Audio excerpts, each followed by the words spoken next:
Grabar. Literatura latina, 8 de septiembre, 2.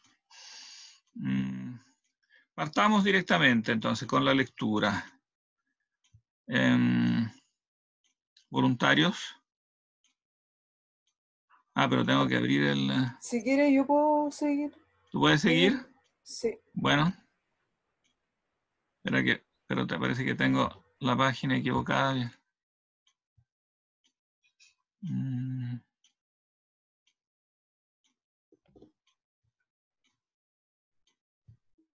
Compartir.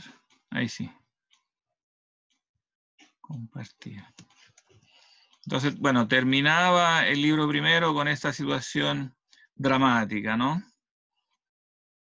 La rienda en vano retesar pretende la auriga, ya el carro no lo escucha, ¿no? Es un carro que va arrastrado por los caballos a rienda suelta. Y bueno, en el segundo se hablará de los árboles frutales, y en particular, bueno, de la vid, Vasco. Parte nomás entonces con el segundo. Hasta aquí tierra y cielo.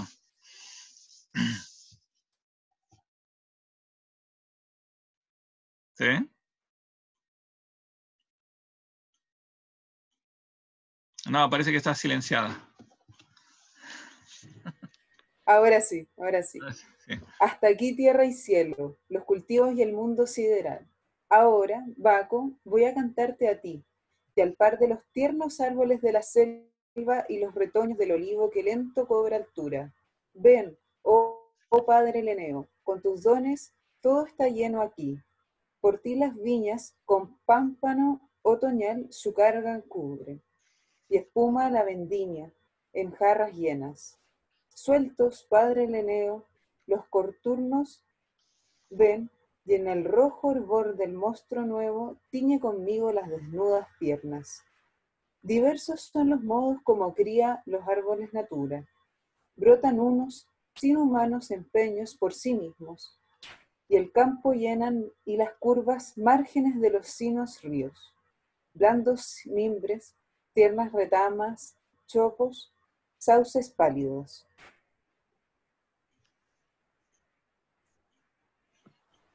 De blanquinegra fronda. Surgen otros de semilla enterrada, los erguidos castaños o los árboles de la selva, que enormes crecen en honor de Jove, o la encina a quien Grecia pide oráculos. Otros en fin ven pulular, densísimo de su raíz en bosque de retoños, el cerezo y el olmo y, de pequeño, el laurel del Parnaso, que se arrima del árbol madre en la anchurosa sombra. Tal es la triple vía que Natura estableció al principio. Así brotaron selvas, arbustos y sagrados bosques. Otras hay a que el uso abrió camino. Hubo quien el primero desgajara del tierno tronco materno hijuelos y en ollas los dispuso. Otros en su campo soterró cepas íntegras y estacas o en cruz hendidas o afiladas el cuento, o afilado el cuento. Árboles hay que esperan que el acodo en tierra propia sepultando el vástago. Forma el vivo mugrón la planta nueva. Algunos ni raíces necesitan, y el que los poda sin temor entierra las puntas de las ramas. Y acontece, ya es harta maravilla, que de un tronco devastado y reseco viva y brote. Eso. Una raíz de olivo. Que las ramas de un árbol sobre un tronco diferente impunes se transformen. Que inmutados lleven manzanas el peral injerto. Rojas cerezas el petroso endrino. Ea pues, aprended, oh labradores, el cultivo que es propio a cada especie, y dad sazón a las silvestres frutas. No emperecen las tierras en rastrojos.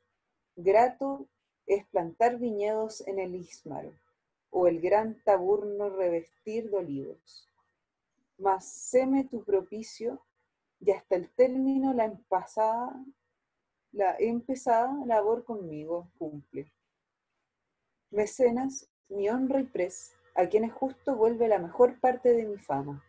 Las velas tiende y por el mar volemos, que se abre ante nosotros.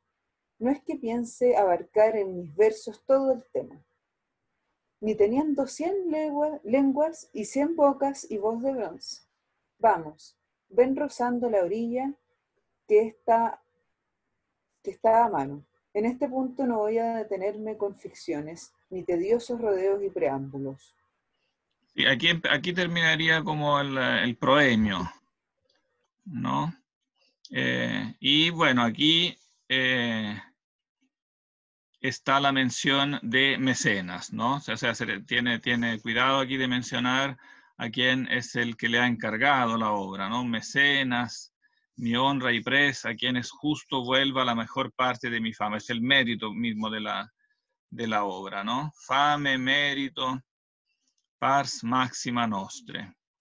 Entonces está dedicado todo el poema a mecenas y aquí lo recuerda. También advierte al lector que no va a abarcar todo el tema, ¿no? O sea, en el fondo que no espere, claro, él va a describir, pero no espere el lector que eso en serio vaya a tratar tema por tema, ¿no? Todo eso, más bien son como cuadros, son más bien cuadros, ¿no? Que él va dando de ciertos temas, de ciertos árboles, y después eso le sirve como en definitiva introducción a poner en evidencia los temas de fondo que a él le interesan también, más allá del tema agrícola, ¿no?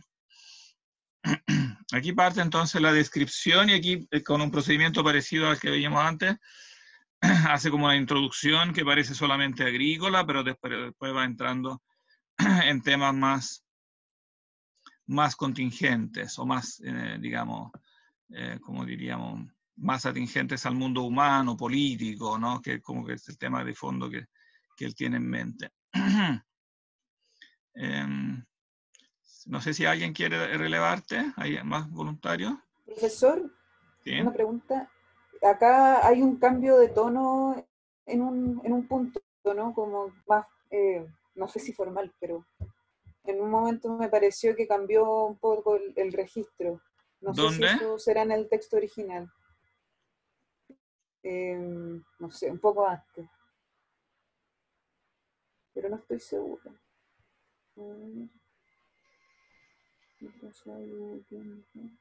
No sé, quizás fue mi percepción, ¿no? Um, Que no sé tampoco si en el texto original habrá sido igual, porque a veces las traducciones. bueno, hay un cambio de registro aquí Eso. donde está donde está esta como espacio, que el editor moderno le puso un espacio entre medio. Sí, porque en los primeros versos propiamente está la invocación al Dios. Claro, entonces esos versos, no, Vasco, voy a cantarte a ti, ven, oh Padre Leneo, con tus dones, todo está lleno aquí, sueltos, Padre Leneo, todos los vocativos, ¿no? De invocación. Los coturnos ven, y el rojo hervor de nuestro mosto nuevo tiñe conmigo las desnudas piernas, ¿no? Claro, esta es la solemnidad de la invocación al Dios. Tienes razón, sí. Entonces aquí hay un registro como elevado, como solemne, ¿no? De invocación. En cambio, terminado eso, como que ya, si bien esto todavía es introducción, pero ya baja, ¿no? Al estilo mediano, diríamos, ¿no? Baja el registro a un estilo mediano, didascálico, va describiendo, todavía no en detalle, no es una descripción técnica, sino que es una descripción muy general, ¿no? Algunos árboles funcionan de un modo, otros crecen de otro modo. Y bueno, va mencionando también otros dioses al que los árboles están dedicados, por ejemplo, la encina, que está dedicada a Zeus tradicionalmente, ¿no? El laurel del Parnaso, que evidentemente hace referencia al dios Apolo, ¿no? Que ama el laurel, ¿no? Que originalmente era una mujer, ¿no? Que después se transformó en laurel. Entonces, claro, hay diferentes maneras de árboles. Después está entonces el recuerdo de mecenas.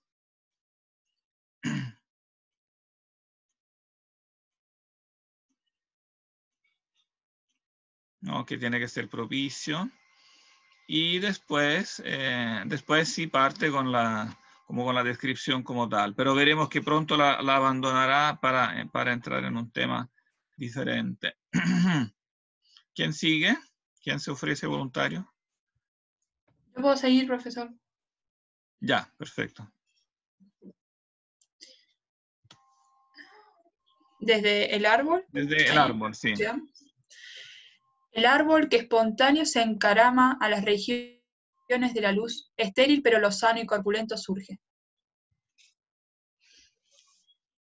Préstale el suelo su vigor nativo, y aún si lo injertas o trasplantas a un hoyo remullido, presto muda su natural silvestre, y bien cuidado se presta luego a cuanto de él pretendas. Igual sucede al vástago infecundo, que crece al pie del tronco, si a un terreno despejado lo llevas. Lo opacaba antes el árbol madre con toldo de su copa frondosa, y todo fruto desnutrido secaba. En cambio, el árbol que nace de semilla lento medra. Su sombra esperen los remotos nietos.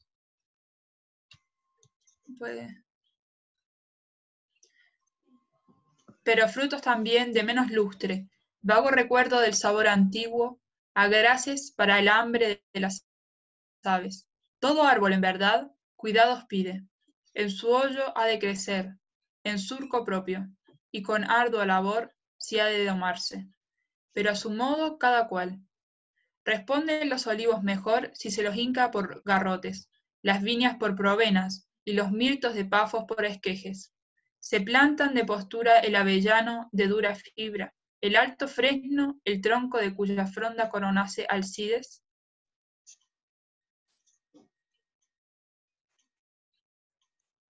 La esbelta palma, el roble de Caonia, y el recio abeto retador de mares. Mas con nogal se injertan los madronios, con camueso los plátanos estériles, con castaño las hayas. Blancas flores de peral ponen cañas al quejigo, bellotas maja el cerdo al pie del olmo. Ni es única la técnica seguida para injertar por corte o de escudete, pues en el punto en el que brotan yemas y en la mitad de la corteza rompen, por las frágiles túnicas se excava un hoyuelo minúsculo en el nudo. Allí se incluye el germen que del árbol ajeno se ha elegido y se le enseña a descollar dentro del líber húmedo. O en un tronco sin nudo se da un corte que con cuña se ahonda en el madero. Clávanse luego las ferias pugas y al poco tiempo al cielo lanza el árbol robustas ramas fértiles y admira frondas y frutos que no son solo suyos. Ni es esto solo. Abundan en especies los recios olmos, el almés, el sauce, los cipreses de lida. Ni tampoco es de una suerte la aceituna untuosa. Unas redondas, otras picudillas, amargas otras, del agar. Alcinoó especies mil criaba en sus vergeles, ni es uno mismo el tronco de que brotan las peras de crustomio, las de Siria o las ricas gordales. Ni es idéntica la vendimia que rinden nuestras parras a la que Lesbos dan los de Metimno. Vides hay muchas, las de Tasos, brote de terruños ligeros, las de Mareótidas, que dan su vino blanco en tierras gruesas. Para vino de pasas, espera que no puedo ver con el chat. Para vino de pasas son las sitias, y para un vino leve que muy pronto pies y lenguas entrabe las lágreas. Uvas hay rojas y las hay tempranos, las hay imponderables cual la rética, que no llega en todo hasta el Falerno. Brinda Minea sus potentes vinos ante lo que se humilla los del Molo, y aún el faneo que entre mostos priva. Cuanto a la uva de Argos, tan pequeña, no hay quien le iguale en pródiga abundancia, ni en firmeza del vino que produce. Ni hay cómo sigilar la que es delicia de las mesas y altares, las de Rodas, o las bumaste de racimos túrgidos. Mas son tantas especies, tantos nombres, que no pueden contarse, ni eso importa. Quien los quiera saber, también pretenda saber cuántas arenas alza el céfiro por las playas de Libia, o cuántas olas vuelca a la orilla del Ebro en el mar Jonio, cuando más embravece en los navíos. Ni es posible tampoco que produzcan todas las tierras todo. Crecen sauces junto al agua, y alisos en el légamo de los paulares, el quejijo estéril entre los peñascales de las cumbres. Cunde espléndido el mirto en las riberas, la vid en las colinas asoleadas, los tejos donde acrecian aquilones. Y admira cómo el mundo está rendido ante el postrer confín de los labriegos, de las tierras de aurora de la Arabia al tatuado gelono. Son los árboles, cada cual de su patria. La India sola produce ébano negro, y solo tienen incienso los sabeos. Ni es preciso que aquí pondere los fragantes troncos que bálsamo destilan, ni las vallas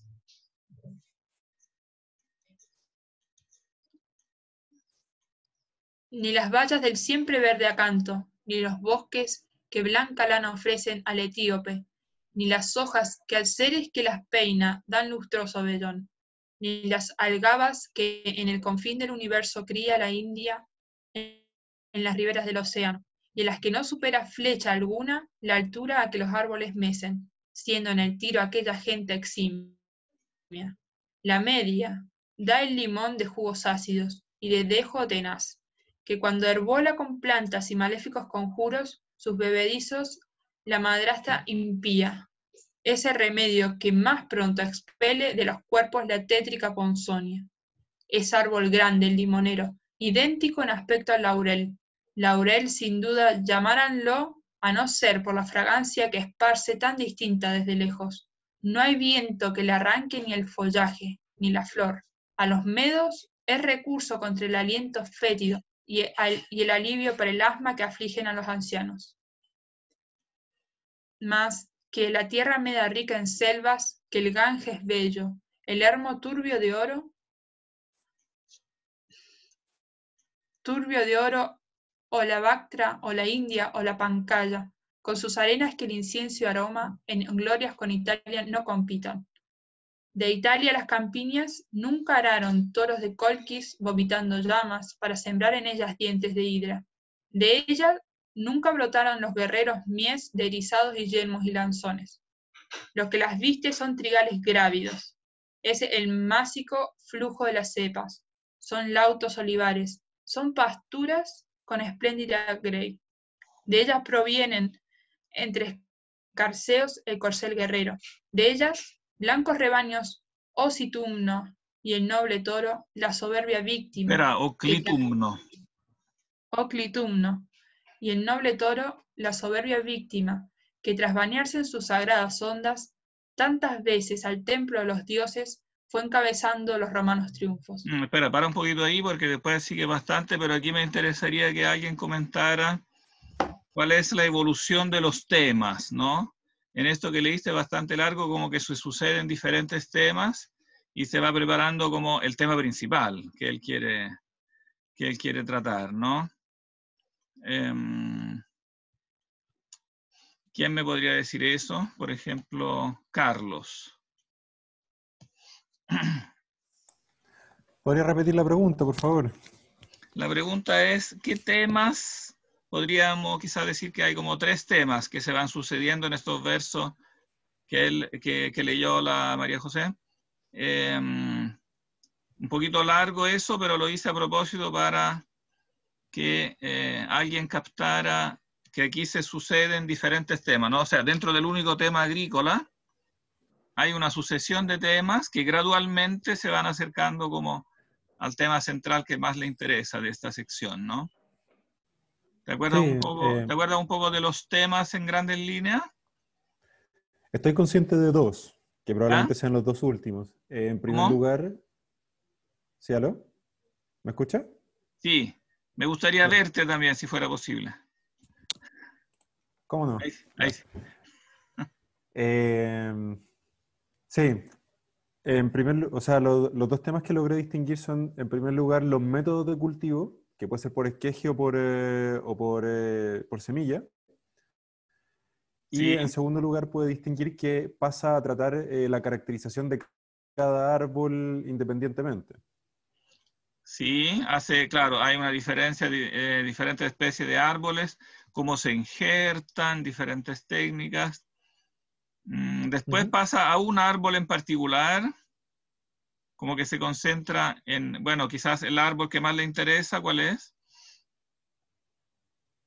En el limonero hizo mucho énfasis.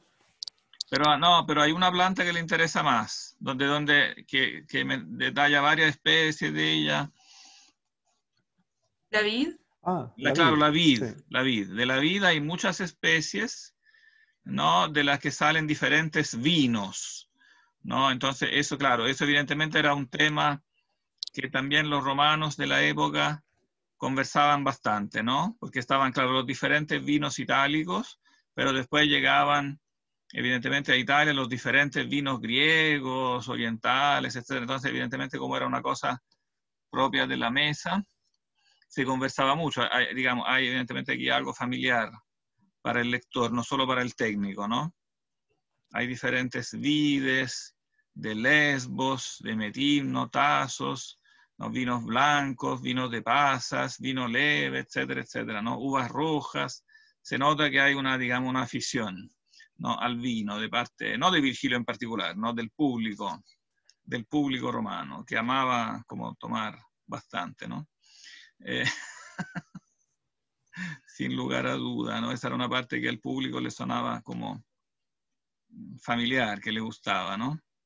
Pero para Virgilio es solo preparatorio eso, digamos, al tema al que él se quiere acercar, ¿no? Después después de pasar en revista todas las uvas, pasa en cambio a otro tipo de revista, pasa en revista, ¿qué cosa? ¿A los árboles frutales? Sí, pero el elenco se centra no tanto, claro, habla de diferentes plantas, pero sobre todo habla de diferentes, o sea, cada planta está en una habla diferente... ¿eh? de los lugares. Claro, cada planta De está en diferentes lugares y estos lugares son de lo más exóticos, ¿no? Uno pasa de Arabia, India, ¿no? Los sabeos, que serían los etíopes, como de Egipto para el sur, como Etiopía. O no, perdón, los sabeos son más los árabes, como de la península arábica, que eran famosos por el incienso. Eh, Después está, claro, el etíope, el ceres que peina las hojas que dan lustroso vellón. Aquí es interesante porque eso se refiere a la seda. Esta es la vía de la seda. El ceres es el chino, son los chinos que producen seda.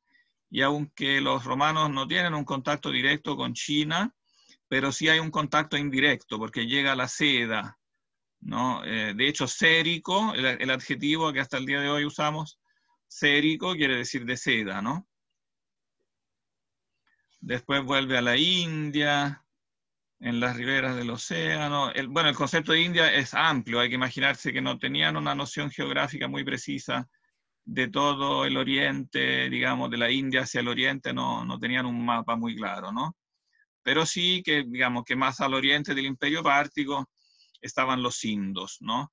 En la India occidental, en las riberas del Indo, había en esa época unos reinos griegos que todavía sobrevivían de la conquista de Alejandro. Los griegos habían llegado hasta el valle del Indo, y aun cuando Alejandro después se había retirado, y estos reinos habían quedado como aislados del resto del mundo griego, pero sí por un cierto tiempo persistieron reinos griegos en la India.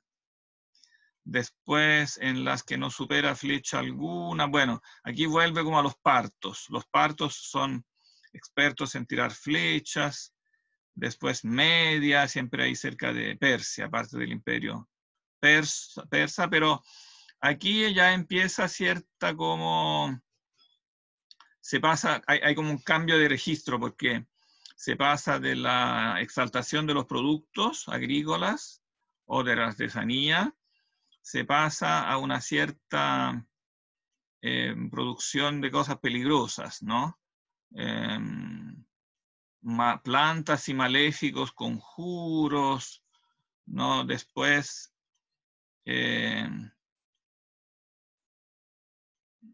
sí, digamos, hay otras características exóticas como selvas, ¿no? El Ganges, bello, el Hermo, turbio de oro, las minas de oro del oriente, pero después se caracterizan estas tierras como peligrosas, porque ahí, por ejemplo, en Colchis vomitan llamas para sembrar en ellas, toros vomitan llamas para sembrar en ellas diente de hidra, de donde brotan los guerreros. No, o sea, finalmente se contrasta todo este panorama exótico donde han llegado los romanos. No todo es imperio romano, pero hay una alusión implícita, digamos, evidentemente a la expansión romana, ¿no? Que llega hasta el Medio Oriente. Pero todo eso, repito, sirve de preparación, en definitiva, ¿para qué cosa finalmente? ¿Cuál es el tema al que se quiere llegar? Los cultivos que se dan propiamente en Italia. Claro, los cultivos que se dan propiamente en Italia, porque todas estas tierras con sus riquezas, el oro, la seda, el ébano, el incienso, etc.,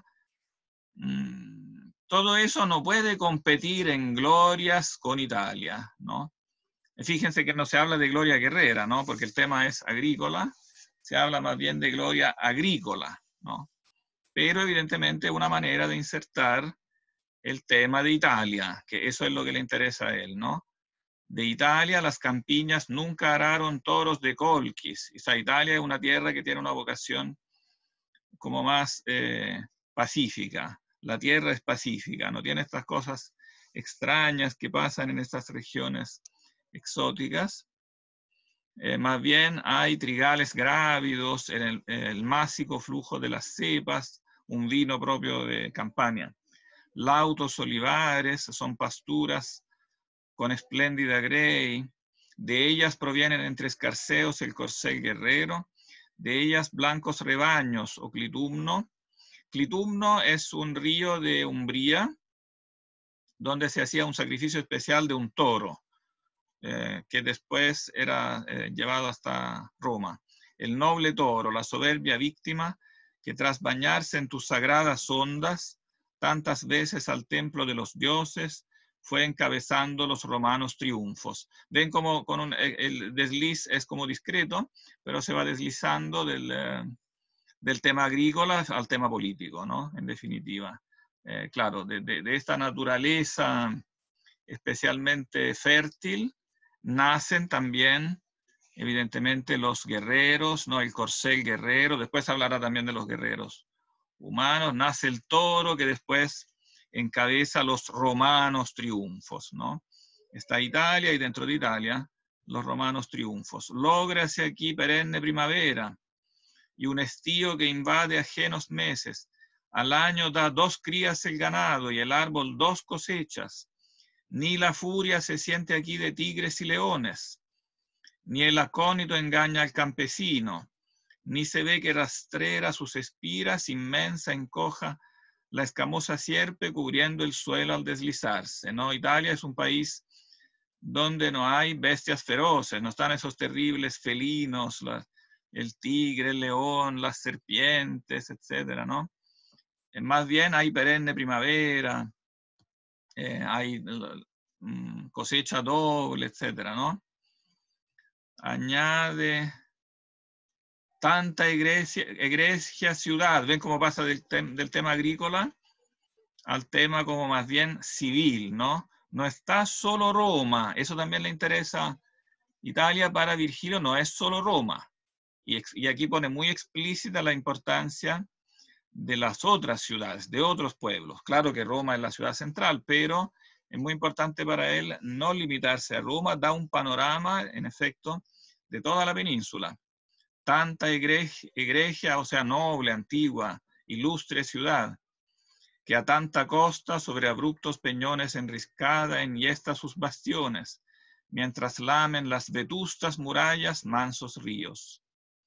¿Y a qué mentar los mares que nos ciñen a un lado y al otro?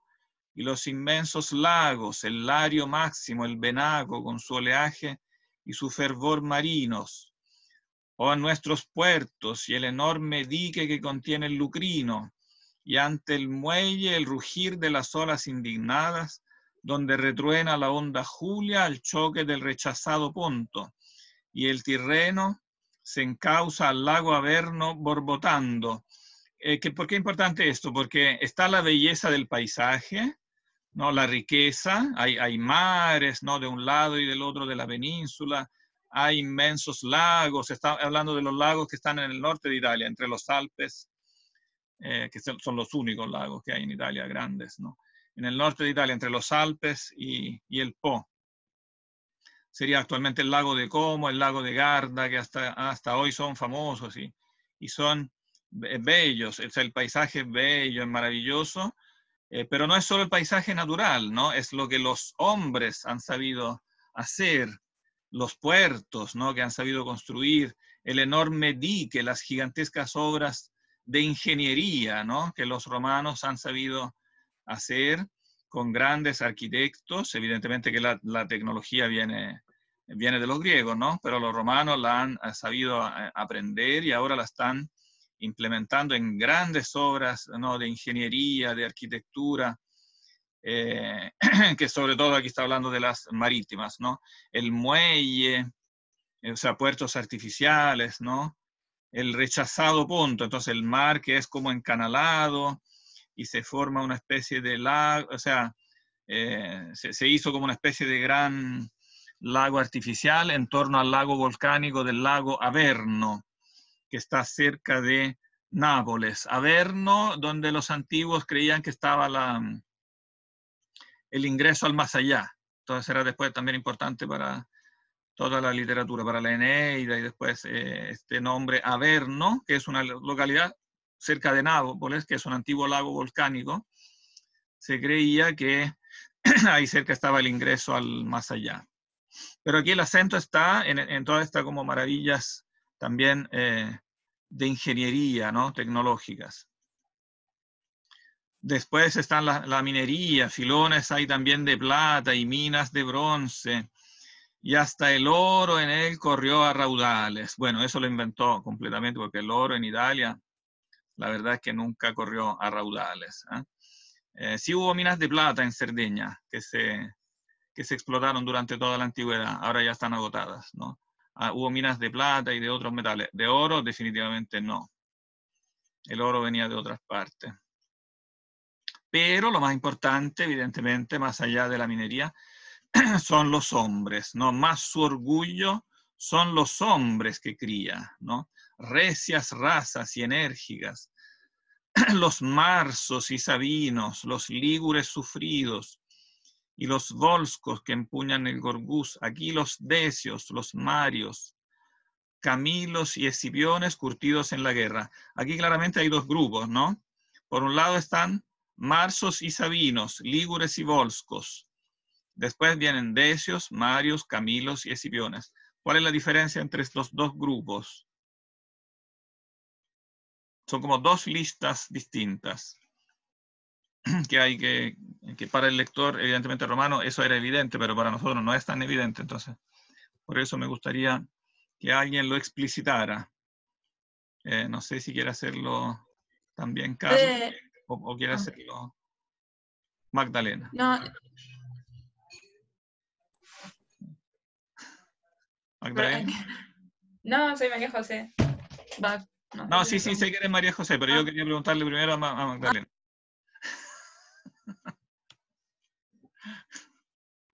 Pregúntale al que sabe bien. Pero ¿cuál era la pregunta en todo caso? La pregunta es, aquí tenemos dos listas. Las listas de nombres no son al azar, son muy importantes. Aquí hay dos listas. Tenemos, porque está diciendo que en Italia hay hombres recios, enérgicos, ¿no?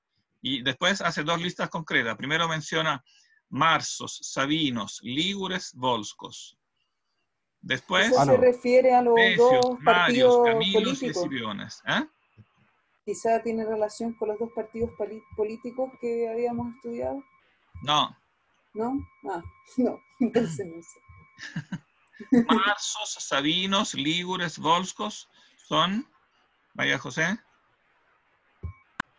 No sé muy bien, pero quizás más que los Marios, los Camilos más como políticos y los otros más agricultores. Eran las tribus que habitaban Italia. No, pero no es esa la diferencia básica. Carlos. Los Marsos, los Sabinos, los Volscos eran las tribus itálicas. Claro, tribus no itálicas que no son latinos, ¿no? Los latinos son una de las tribus itálicas, de donde vienen los romanos. Y es muy interesante que él no parte diciendo los latinos, ¿no? Como uno podría esperar de un autor romano, como que parte mencionando a los latinos. No, precisamente a él le interesa mencionar primero, como para darles un homenaje, a los no latinos, como para decir que son tan importantes como los latinos. También los otros, marsos, marsos están como en las montañas de Italia Central. Sabinos están en las colinas muy cerca de Roma. Los sabinos son muy vecinos de los latinos. Lígures, más bien hacia el norponiente, la zona como de Génova, Liguria. No, los volscos, más bien hacia el sur. Pero en el fondo es un elenco que quiere tomar la parte por el todo en representación de todos los pueblos itálicos, ¿no? Que Virgilio nos está diciendo que ahora forman una nación, o al menos están camino como a formar una nación homogénea, que ya no tienen que ser enemigos, como lo han sido todavía en años muy recientes. Acuérdense que la guerra social de los socios itálicos contra Roma es todavía de los años 90, 80, muy cercano. Virgilio nació en el 70. En la generación anterior, todavía los itálicos hacen guerra a Roma para obtener el pleno derecho de ciudadanía, ¿no? Y Virgilio mismo nace en una zona que no es de ciudadanía romana. Entonces aquí está diciendo, todos los itálicos tienen que sentirse como de una misma patria, todos son una misma nación. No, o sea, se está formando y Virgilio quiere participar en esto como una conciencia nacional itálica, ¿no? Y estos entonces tienen que ir después con otra lista que es la de los Decios, Marios, Camilos, Escipiones. ¿Quiénes son estos? Los Decios, Marios, Camilos y Escipiones, que indican estos nombres.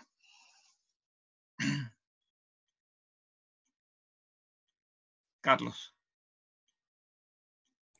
Son familias aristocráticas romanas. Claro, familias aristocráticas romanas famosas por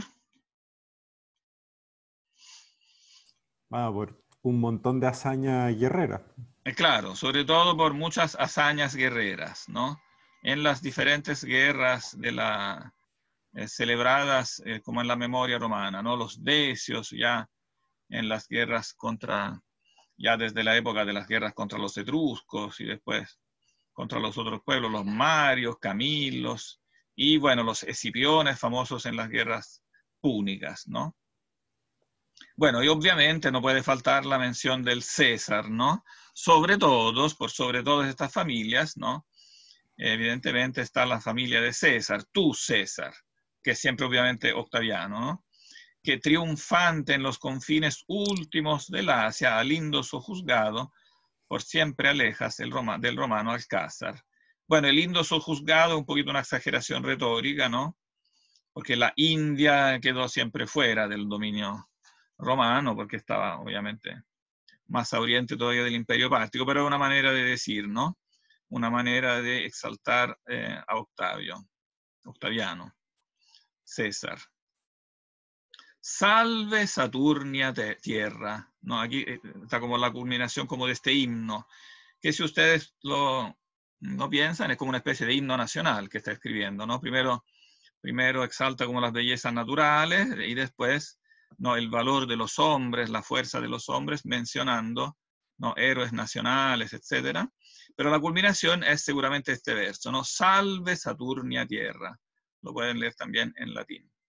salve, magna parens frugum, Saturnia tellus, en final de verso en latín, ¿no? Gran, sería literalmente salve, gran madre de frutos, tierra Saturnia. ¿Qué significa tierra Saturnia? Perdón, quiero terminar la frase. Magna virum, que está en paralelismo con magna parens frugum. Parens, pariente, madre, ¿no? O sea, madre grande de frutos, grande de hombres. O sea, la misma tierra es gran madre de frutos, tema agrícola, pero evidentemente más importante aún es gran madre de hombres, no de hombres, guerreros, etcétera, agricultores, sobre todo eso, agricultores y guerreros, ¿no? Pero quiero que me digan qué significa Saturnia, porque este adjetivo es importante. Tierra Saturnia.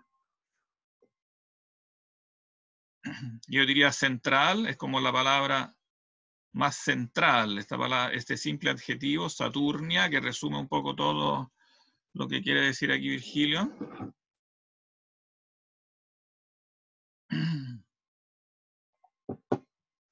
Tierra Saturnia significa tierra de Saturno. ¿De Saturno, que era el dios de la guerra?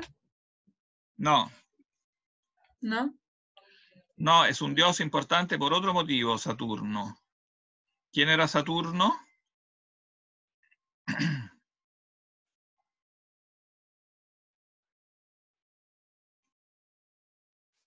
Era el padre de...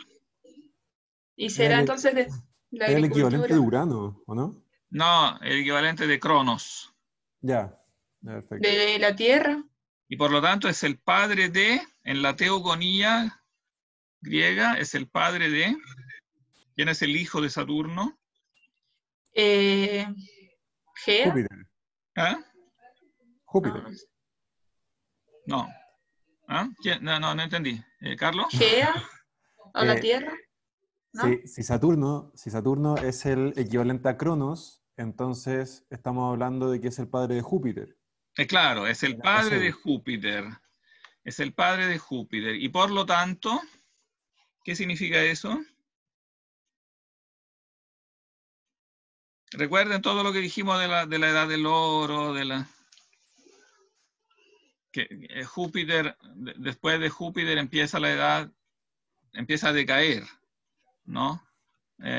Y ya se pasa de la edad del oro a la edad de plata y después del bronce y después del fierro. De manera que Júpiter es el dios actual, de la actual edad del fierro. Y por contraste Saturno, entonces, es el dios de la edad del oro, ¿no? Es el dios de la edad del oro. Por lo tanto, Saturnia Tellus significa tierra de la edad del oro, tierra del oro, donde ya se fijan que cambia la perspectiva, ya no es una edad tanto en sentido cronológico, cuanto aquí Virgilio la transforma estratégicamente, ¿no? En una contraposición geográfica. La tierra del oro es Italia, ¿no?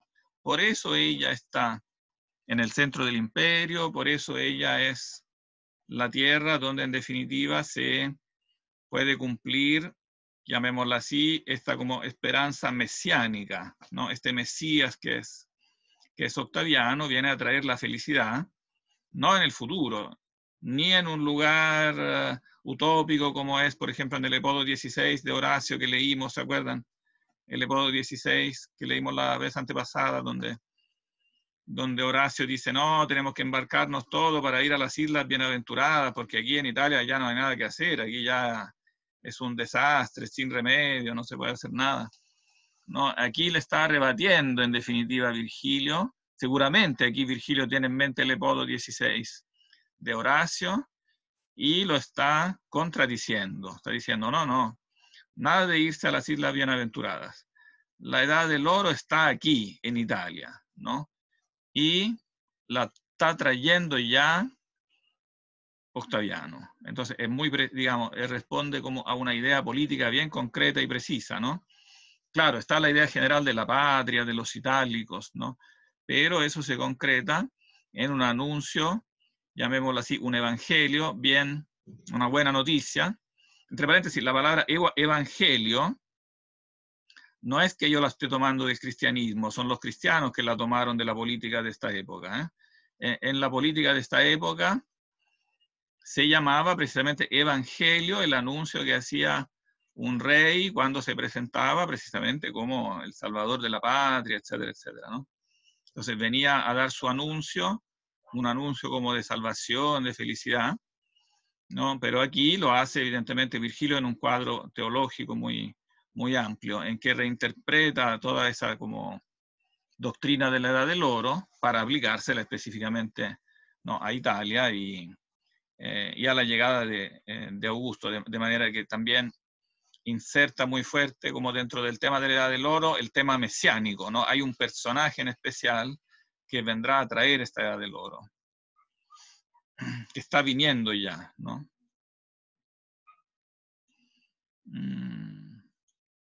Oh, y al mismo tiempo, para concluir, porque ya le estoy robando mucho tiempo, ya va a ser la 1, pero concluyendo, también Virgilio termina esta parte, que es muy importante, hablando de sí mismo, ¿no? Abriendo audaz, no, perdón, por ti quiero ensayar el noble tema del arte antiguo que tu pres sublima, y abriendo audaz los sacros fontanares, sellados hasta ahora, el canto de Ascra por las villas romanas voy cantando.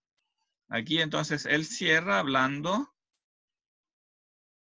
de sí mismo, ¿no? Aquí él está hablando de su propia actividad como poeta, ¿no? Por ti quiero ensayar, aquí habla en primera persona, ¿no? El noble tema del arte antiguo. O sea, aquí yo quiero entonces volver al canto sublime que en la antigüedad cantó el poeta de Ascra. El poeta de Ascra, Ascra está en Beocia, y Ascra es famosa porque es la patria de Hesíodo. El autor de ese libro, las obras de ese poema, Las obras y los días, que es el modelo principal de las geórgicas, ¿no? Tanto literariamente como también ideológicamente. Entonces está diciendo aquí nada menos que yo soy el nuevo Hesíodo, ¿no? Yo, más allá de los poetas helenísticos, que estaba de moda imitar, que en esa época eran, ya diríamos, los poetas modernos, ¿no? Diríamos, la poesía moderna que se imitaba en Roma era la poesía helenística, la poesía del siglo III, II, I, antes de Cristo. Pero aquí Virgilio está diciendo, no, yo voy a hacer algo más, voy a imitar a uno de los grandes poetas de la antigüedad, uno de los grandes clásicos, ¿no?, que es Hesíodo. Entonces, abriendo audaz los sacros fontanares, o sea, en la poesía de Hesíodo, que tiene una sacralidad que los modernos no tienen, ¿no? Yo voy a imitar un poeta de verdad, está diciendo, en el sentido más pleno de la palabra, que es, diríamos, llamémoslo el profeta, digamos, de Ascra, ¿no? El canto de Ascra. Tiene un peso religioso, ¿no? Voy a imitar algo más, más sagrado, propiamente, ¿no? El verbo cano, cantar, es propio de la poesía épica, más elevada, que es superior a la poesía bucólica o geórgica, ¿no? Entonces está diciendo esto que yo hago, está diciendo entre las líneas Virgilio, esto que yo hago aparentemente es un tema mediano porque tiene que ver con la didáctica del campo. En realidad es un tema épico, ¿no? Tiene dentro de sí una sacralidad, una importancia, y yo voy a redescubrir, digamos, estas sagradas fuentes, ¿no? Sanctos fontes, los sagrados fuentes, ¿no?, del vate de Ascra, y lo voy cantando romana perópida por las ciudades, por los castillos, por las ciudades fortificadas romanas, donde dentro de romanas se incluye todo lo itálico, ¿no?, que decíamos. Bien, vamos a quedarnos aquí entonces. Esta es la parte importante, diríamos, de la primera parte del segundo libro de la Geórgica. No sé si hay todavía alguna duda o pregunta o comentario. Sí, yo no pude conectarme a la primera hora, pero ¿habló algo del ensayo? Ah, no, solamente reiteré la promesa de mandar la famosa pauta. Sí, pero yo, Usted prometió que iba a mandar la pauta, que si no la enviaba, se lo recordásemos. Se lo recordé y no la envió. Claro, es para fortificar la fe, tienen que tener fe. Profesor, se está pareciendo un político romano. Le hubiese ido bien en el Senado romano usted. ¿Cómo? Le hubiese ido bien en el Senado romano usted, puras promesas. En el Senado romano, claro. En cualquier Senado. Sí. Bueno, por favor, revise el correo que le envié porque también le hice una petición sobre la familia romana y el Atenace. Si es que no pudiese. Sí, eso lo busqué en un Carlos. computador. Lo busqué en un computador y no lo pude encontrarlo, entonces me falta buscarlo en el otro. Seguramente lo tengo en el otro computador. Yo tengo el ejercicio y lo de los textos. Te lo puedo pasar. Ya. Pero tú tienes el manual de familia romana completo. Sí. Ya, perfecto. Si no te lo mando en un rato, se me acordar. Ya. Ya te pasaste. Muchas gracias. Soy la otra senadora romana. En todo caso, a la espera que llegue la pauta, que llegará pronto, lo importante es que se familiaricen con los textos. Porque ahí después la gracia del ensayo va a ser como en el fondo mostrar que uno maneja los textos. ¿Son todos los textos de Virgilio o todos los que hemos visto? Es un poco todos los que hemos visto, sí, también Lucrecio, por ejemplo, hacer referencia a Lucrecio. Puede haber también una referencia a Livio. Claro, la idea es como tomar la excusa para mostrar que uno maneja, o sea, desarrollar el tema, pero mostrando que uno maneja los textos. También como entonces hacer citas. Okay. Claro, y no está de más también poner, por ejemplo, alguna cita alguna referencia más directa a Hesíodo, ¿no? Como citar de eso de las obras y los días, ¿no? Poner la referencia, no sé, dónde Hesíodo habla de la edad del oro, qué sé yo, poner referencia, mostrar que uno, como vio las referencias clave. Y bueno, echarle una mirada al protocolo que le puede servir de historia para poner referencia histórica, ¿no? Donde se habla de Filipos o donde se habla de la conjuración de César. En el fondo poner referencia que explique un poco todo. En breve, claro, sintetizando, ¿no? Para mostrar que uno tiene en mente las referencias. Profesor, ¿en la pauta del protocolo va a enviar también cómo citar? Sí, pero lo principal de citar, lo voy a decir ahora, hay que citar todos los autores antiguos, no hay que citarlo por página. Hay que citar la obra, el libro de la obra y el verso. No poner página tanto. Porque los autores clásicos tienen referencia estándar. Entonces hay que usar la referencia estándar.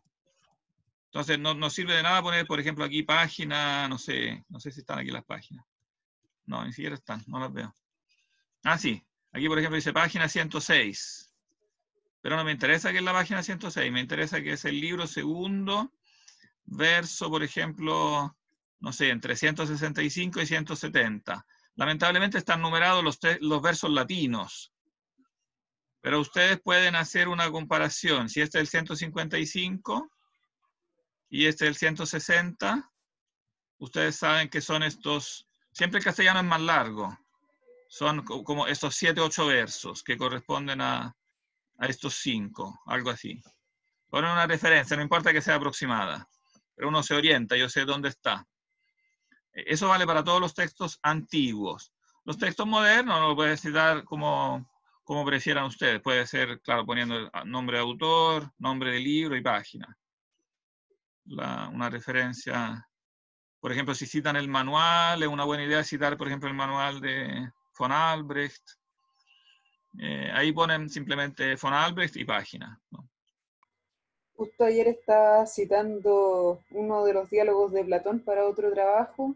No sabía cómo hacerlo. No, porque me acordaba que tenían una forma diferente los clásicos, pero no me acordaba que era sin la página. Pero bueno. Casi los diálogos de Platón son un caso específico porque tienen no solamente el número de libro y el número de parágrafo, sino que los diálogos de Platón tienen una paginación estándar que hay que citar, que el número de página que se hizo en la primera edición impresa. Entonces parece que lo hice bien. Claro, eso se llama, Platón se cita con la página de Stephanus, que es una página con una letra. Se pone, por ejemplo, 156b. Claro, eso es obligatorio cuando se cita Platón. Hay que citar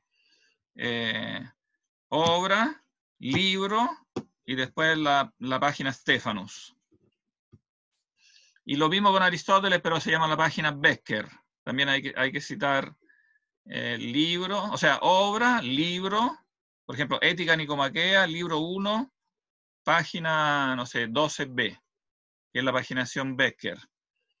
Eso es, claro, eso es obligatorio, es estándar cuando se cita en Platón y Aristóteles.